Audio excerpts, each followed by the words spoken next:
السلام عليكم ورحمة الله وبركاته. أهلا وسهلا فيكم جميعا. كيف حالكم يا جماعة الخير؟ عساكم طيبين ومن ربكم قريبين. صلوا على نبينا محمد، اللهم صل وسلم وبارك على حبيبنا ونبينا محمد.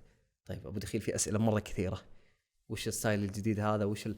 وش اللبس المكسيكي هذا؟ والله الصراحة برد، فقلت يعني عشان يعني ندخل جو القصة لازم شوي يعني نتدفى ونار. شوفوا يلا من فضلك، شوف حار. رجعنا في قصة جديدة من سلسلة قصص مبتعث، واللي نحاول نسلط فيها الضوء على قصص حدثت في الابتعاث، سواء لي أو الناس أعرفهم أو ناس ما أعرفهم، يعني قصص في الابتعاث للفائدة والعبرة ويعني والأشياء الجميلة هذه. وعلشان ما أطول عليك عزيز المشاهد، البس سماعتك، جيب قهوتك وخلنا نبدأ. قصة اليوم حدثت لي أنا شخصيا، والصراحة ترددت كثير أني أقولها لأنه تتعلق بناس تعرفونهم أنتم. اي نعم، تعرفونهم انتم، ناس طلعوا معنا في هذه القناة في فلوقات سابقة.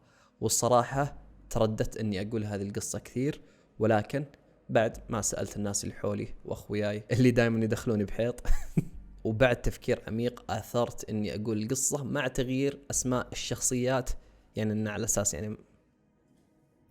على اساس اننا متخبين وكذا، بس يعني ازم اني اقول اسماء الشخصيات الحقيقيه. القصه فيها 3 شخصيات. الشخصيه الاولى احمد مد، الشخصيه الثانيه الجاره ريا، الشخصيه الثالثه بنتها إيميلي. وصلت امريكا في 2017، وكحال اي طالب مبتعث اول خطوه تسويها واهم خطوه تسويها انك تبحث عن سكن. طبعا هالشيء شوي صعب لان كونك طالب مبتعث مكافأتك محدوده، بالتالي انك تحاول توفر قد ما تقدر، واول شيء بتوفر فيه اللي هو اكثر شيء يستنزف في ميزانيتك اللي هو السكن، وهذا اكبر غلط تسويه، والحين بقول لكم ليش. المهم انا جربت كل انواع السكن، سكنت مع روميت واحد، سكنت مع روميتين، سكنت لحالي. طبعا اول ما جيت كانت معاييري شوي عاليه في السكن، اهلي موصيني طبعا، فسكنت مع شخصين في سكن يعتبر امن. كمباوند كان وهو عباره عن مجموعه شقق موجوده في مبنى واحد، وفي حراسه ومغلق يعني المكان. فاذكر اني ما واجهت اي مشكله سواء حول السكن أو حتى داخل السكن من الجيران والناس اللي حولي، لأن كانوا أغلب سكان هذا السكن عبارة عن طلاب في نفس أعمارنا يعني. واستمرت السنوات وبديت أدرك أمريكا شوي وبديت أمون على الوضع يعني، فبدت معاييري شوي تنزل، بديت أوفر شوي بالسكن وأدور سكن رخيص. وهنا كانت أكبر غلطة. في 3 سنة لي في الجامعة قررت أني أطلع من السكن بعد ما جاني خبر أن في سكن حكومي مدعوم من الحكومة فتح التقديم عليه، والآن الناس يقدرون يقدمون على هذا السكن. طبعا السكن الحكومي بالعادة هو عبارة عن سكن مخفض، يعني الحكومة الأمريكية تدفع 50% وأنت كساكن تدفع 50%، يعني تتشاركون أجار الشقة إذا انطبقت عليك الشروط. وكانت أهم الشروط أن تكون عندك بطاقة السوشيال سيكوريتي نمبر، اللي هي زي يعني بطاقة الأحوال الوطنية أو شيء زي كذا. طبعا بحكم أني أنا اشتغلت في أمريكا فكانت عندي هذه البطاقة. الزبدة بعد ما قدمت طولوا وجلسوا يمكن 3 شهور، واللي استوعبته بعدين أنهم كانوا يسوون فحص أمني، يفحصونك أمنيا علشان يشوفون إذا أنت فعلا مؤهل تسكن ولا لا. والحمد لله بعد 3 شهور تقريبا أرسلوا لي: أحمد أنت مؤهل أنك تسكن في السكن، تعال ادفع الديبوزيت أو الدفعة الأولى علشان تسكن. فعلا رحت هذاك اليوم واخذت تور او جوله في المكان، وروني الشقه، وروني المكان اللي انا بكون فيه. طبعا انطباعي الاول كانت اوكي، الشقه نوعا ما كويسه، مو زي فخامه الشقق اللي كنت فيها، بطبيعه الحال انا رايح سكن حكومي فكانت جودتها شوي اقل. والشيء اللي لاحظته والغريب اني ما لقيت طلاب ساكنين في هذا السكن، يعني كل الناس اللي كانوا يمشون عباره عن كبار سن، واشكالهم صراحه كانت تخوف.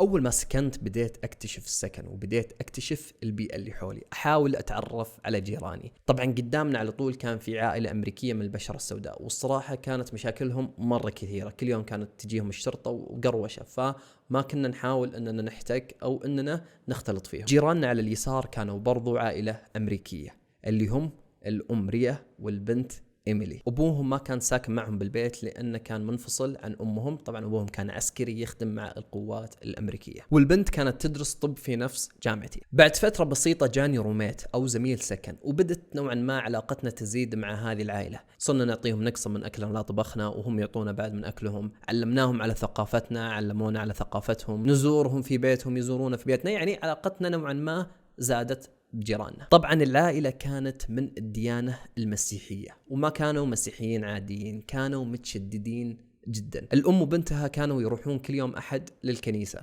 وبرضو بيتهم كان مليان صليب ومعلقين أشياء لها علاقة بالإنجيل وأذكارهم وآياتهم، يعني بيتهم كله عبارة عن كذا. المهم يوم عن يوم تزيد علاقتنا معهم، والسبب أنهم كانوا أول شقة في العمارة وحنا شقتنا جنبهم، فإذا وقفنا سيارتنا وجينا بنروح شقتنا لازم نمر في بيتهم أول، وهالشي خلانا في وجههم 24 ساعة. المهم بدت شوي تصرفاتهم تصير غريبة، ولاحظنا أنهم يهتمون فينا بزيادة. بقول لكم بعد شوي أكثر من موقف صار خلتني أقول زي كذا. في مرة من المرات أنا كنت مريض وجتني حرارة وجتني سخونة قوية، اللي لاحظت أنهم هم مهتمين فيني أكثر من اللازم. كانت الأم كل شوي ترسل لي أكل وشوربة وأشياء حارة، وكانت تدق وتسألني ها وش سويت. حرفيا يا جماعة الخير كانت ترسل لي كل شوي، وبين فترة وفترة كانت ترسل بنتها تطمن، فكانت كل شوي تدق الباب وتسأل ها كيفك الحين أحسن، أقول لها الحمد لله أحسن، تروح وتجي بعد ساعة ها كيف. فكان الموضوع بزيادة شوي. تخيلوا بس معي في نفس الليل على الساعة 2 دق باب البيت. استغربت أنا مين اللي جاينا في هذه اللحظة في هذا الوقت المتأخر.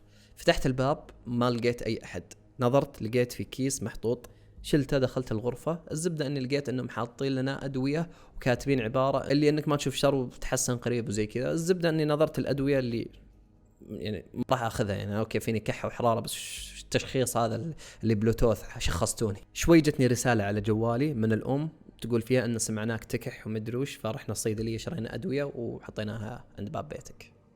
الزبدة شكرتها وكنت الصراحة أني محسن النية، فقلت لها يعطيك العافية مدروش. طبعا مع مرور الوقت بدأ شوي الوضع يصير مزعج. الموقف الثاني على سبيل المثال زي ما قلت لكم قبل شوي، أنهم بيتهم هنا وحنا بيتنا هنا، وهنا مواقف السيارات، فإذا بنوقف سيارتنا هنا لازم نمر على بيتهم أول بعدين نروح بيتنا.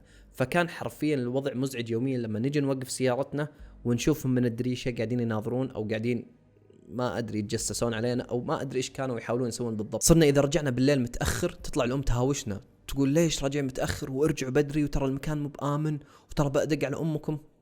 اللي في البداية كنا نحسبها تمزح، إلين مع مرور الوقت صرنا نشوفها لا صدق هي جادة اللي قاعدة تهاوشنا. إلين والله أذكر إلى وقتكم هذا إن صرنا إذا رجعنا بالليل، وطبعا خلاص هي طفشت من أنها تهاوشنا وزي كذا، صارت تناظرنا من دريشة، فحرفيا هي متخبية كذا ورا الدريشة وباين ظلها المشكلة، عرفت هي تحسب أنها متخبية تناظرنا وكذا، وهالشيء كان يزعجنا أن وش تبين صراحة. فمرة كان الوضع بالنسبة لنا منرفز. طبعا في هذيك اللحظة لاحظنا أن في كل جلسة أو نقاش معهم لازم يتحول فجأة النقاش إلى نقاش ديني. طبعا الأم ريا كانت في البداية تسألنا عن الإسلام وتعاليمه وأحكامه، وش الأشياء الحلال عندكم وش الأشياء الحرام عندكم، وكنا ما نبخل عليها في أي معلومة، كل شيء نعرفه كنا نجاوبها. بس لاحظنا شيء غريب،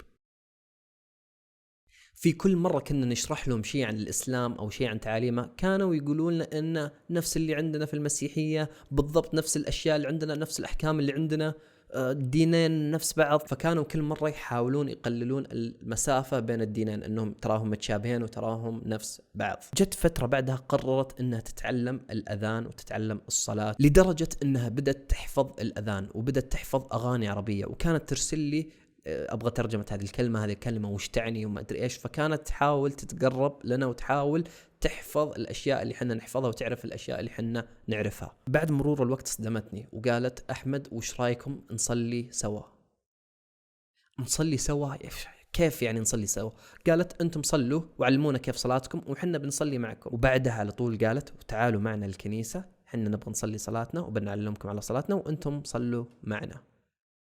طبعا أنا انصدمت وداخل قلبي قاعد أقول لي مستحيل، كيف؟ لا أبدا لا. طبعا رفضنا وقلت لهم صراحة إن حنا ديننا ما يسمح لنا أننا نصلي صلاة غير اللي حنا نصليها في دين الإسلام، وإن هالشيء مو موجود في ديننا، ولكن حنا سعداء أننا نعلمكم أكثر عن صلاتنا وكذا. فطبيعة الحال تقبلت يعني الكلام اللي حنا قلناه، بس محاولاتها ما وقفت إلين هنا. استمرت محاولاتها بطرق غير مباشرة. على سبيل المثال كانت تدعونا للمناسبات الدينية اللي عندهم مثل الكريسماس، الفالنتاين، عيد الفصح أو الثانكس جيفينج وغيرها، اللي أحيانا تحاول أننا نشارك معهم في نفس أعيادهم. مرة من المرات طلبوا شجرة كريسماس وحملوها فوق سيارتهم، ودقت علي الأم وقالت أحمد حنا شرينا شجرة كريسماس وثقيلة علي أنا وبنتي فما نقدر ننزلها، هل يمديك تساعدنا؟ المهم فعلا ساعدتهم، نزلت معهم الشجرة وحطيناها في بيتهم. شوي قالت لي لا تطلع، احنا ترى بنزين الشجرة وبنحط عليها زينة وبننبسط وكذا، خلك معنا.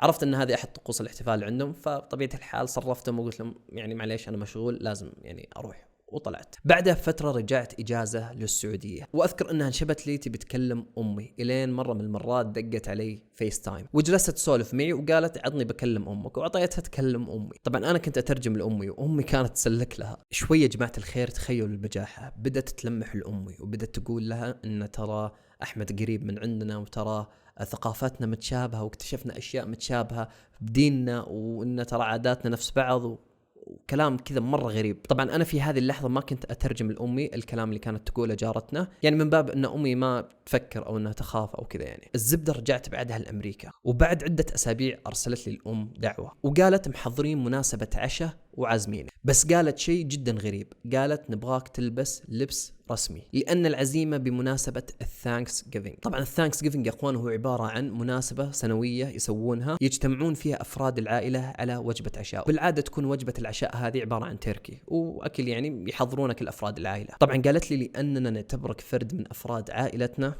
نبغاك تحضر هذا العشاء، وقالت ترى بنراعيك بالطبخ، ما راح نطبخ بزيت خنزير وما راح نجيب يعني لحم خنزير ولا نحط شراب ولا شيء، اننا بنراعيك وبنراعي ثقافتك ودينك. قلت لهم خلاص بكون بإذن الله بالموعد. ويجي الموعد يا جماعة الخير، وحرفيا صار شيء ما توقعته. وصلت شقتهم ودقيت الباب،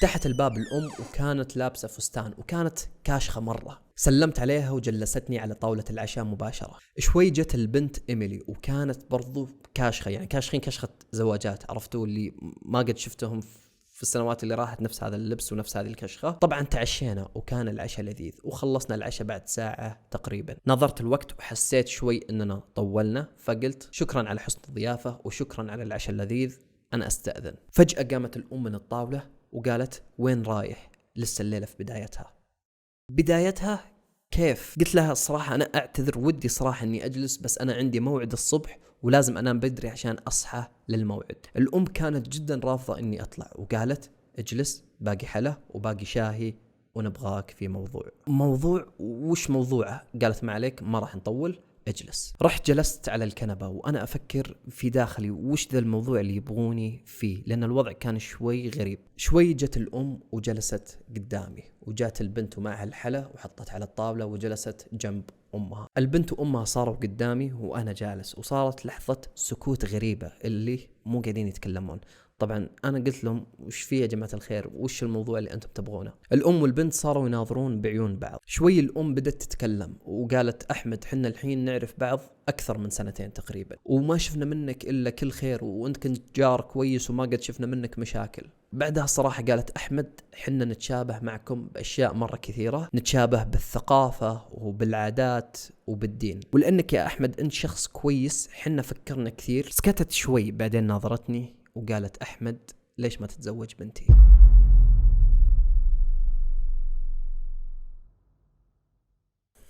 طبعا أنا في هذه اللحظة كأني صقعت بجدار، راسي صار حار اللي كذا، سخنت وش قاعدة تقولين كيف؟ صدق في هذيك اللحظة جتني كذا حرارة داخلية، وكنت وقتها ساكت ولا تكلمت، كنت قاعد أسمع منها. رجعت شوي تتكلم وقالت أنتم بدينكم الإسلام يسمح لكم أنكم تتزوجون بنت مسيحية، وحنا بالنسبة لنا عادي، بس لأننا ملتزمين ترى بنتي مستحيل تحول عن ديانتها المسيحية. شوي ناظرت بنتها ورفعت يدها وقالت تشوف هذا الخاتم؟ طبعا كان مكانه مكان الدبلة. قالت أنا ملبستها لبنتي من يوم أنها صغيرة عشان الناس يدرون أن البنت هذه مرتبطة ولا أحد يقرب منها، وهذا الشيء اللي ما خلى عندها بوي فريند إلى وقتنا الحالي. بعدين ناظرتني وقالت يا أحمد ترى مو بلازم ترد علينا الحين، خذ وقتك فكر وارجع لنا بعدين بقرارك. أنا يا جماعة انربط لساني وراحت كل المرادفات الإنجليزية اللي أعرفها.